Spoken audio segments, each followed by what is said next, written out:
Praise the Lord. Hallelujah. Mo kí gbogbo alààyè tí Olúwa jí sí ìmọ́lẹ̀ alààyè lónìí pé ẹ kú òwúrọ̀. Àdúrà ìṣẹ́jú 5 ojoojúmọ́. Gbogbo ènìyàn tó wà lábẹ́ ohùn mi, ohun tí mo fẹ́ fi bá wa gbàdúrà pọ̀ lówùúrọ̀ yìí ni àánú yóò sọ̀rọ̀.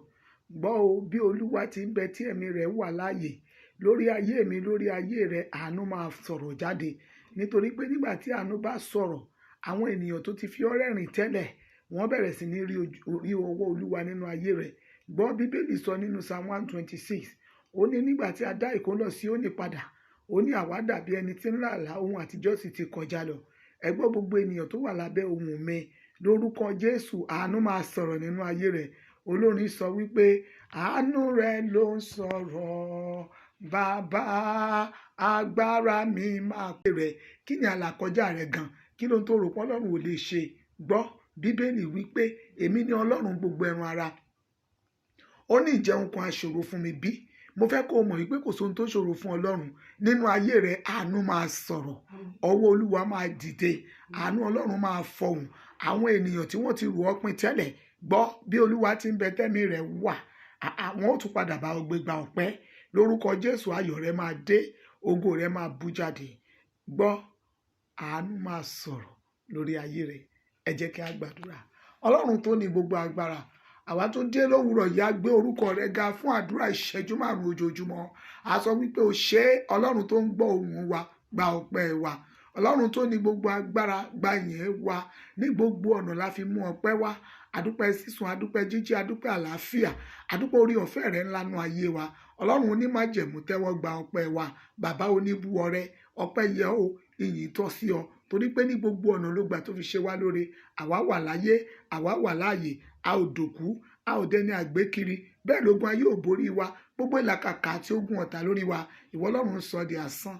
Àwa bó o ti ń jáde lọ, ọwọ́ Olúwa, ààbò Ọlọ́run yóò wà lórí rẹ. Àánú Ọlọ́run máa sọ̀rọ̀ o lẹ́ẹ̀kan sí i. Gbọ́, àwọn kan tilẹ̀ sọ, wọ́n ní ǹjẹ́ ohun rere lè ti Násárẹ́tì jáde rí? Ìgbà tó yá wọ́n ní ẹ wá wò ó, ohun rere ti Násárẹ́tì jáde nínú ayé rẹ̀. Ìyanu tí wọ́n gùn ò lérò.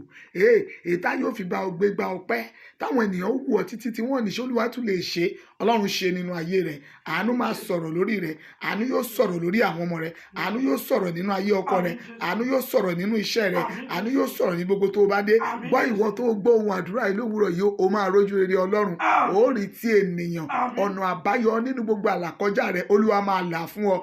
Gbọ́, ohun gbogbo tó ti jẹ́ ìṣòro lánàá, lónìí ó máa já sọpẹ́. Nínú ayé rẹ̀ mo ló máa já sọpẹ́.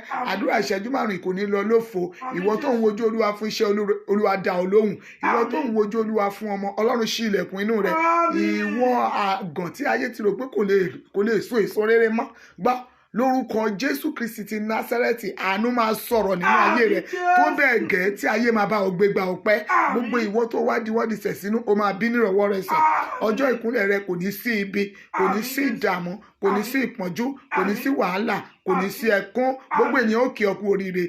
Wá gbọ́, ìwọ tó ń wojú Olúwa pé nígbà wo lọ́lọ́run máa tó dá mi lóhùn fún rere tí mo ti ń béèrè. Bí Olúwa ti sọ̀rọ̀, ó máa rójú rere Ọlọ́run. Bẹ́ẹ̀ ló máa rí ti ènìyàn. Ayọ̀ rẹ̀ sì máa kún. Ẹ jáde lọ ní pípé láàárọ̀ yìí, kí ẹ sì padà wọlé ní àlàáfíà. Ibi kì yóò gbà lédè yín o. Bẹ́ẹ̀ ni kì yóò sí àìsàn àti ìpọ́njú. Àánú Ọlọ́run yóò sọ̀rọ̀ nínú ayé yín. Lẹ́ẹ̀kan sí i, má gbàgbé o, àánú Ọlọ́run sì máa sọ̀rọ̀. Àánú rẹ̀ ló ń sọ̀rọ̀, bàbá agbára mi máa kọ̀ o. Ìwọ ni bí Olúwa ti ń bẹ tí ẹ̀mí rẹ̀ wà láàyè, àánú Ọlọ́run lórúkọ Jésù yóò sọ̀rọ̀ nínú ayé rẹ̀. Ògo ni fún orúkọ Olúwa Jésù Kristi agbára wa. Àmín. Àmín ní orúkọ Jésù. Èmi ni ajínrere Bọ́ládayọ̀ Olúṣọlá Oyètókì láti ìjọ aláṣẹ nínú Jésù. Lórúkọ Jésù, ire gbogbo yóò máa tọ̀ ọ́ lẹ́yìn. Ẹ̀rọ ìbánisọ̀rọ̀ mi nìyí 08023435801. Ayọ̀ ní fún yín lónìí o. Àlàáfíà.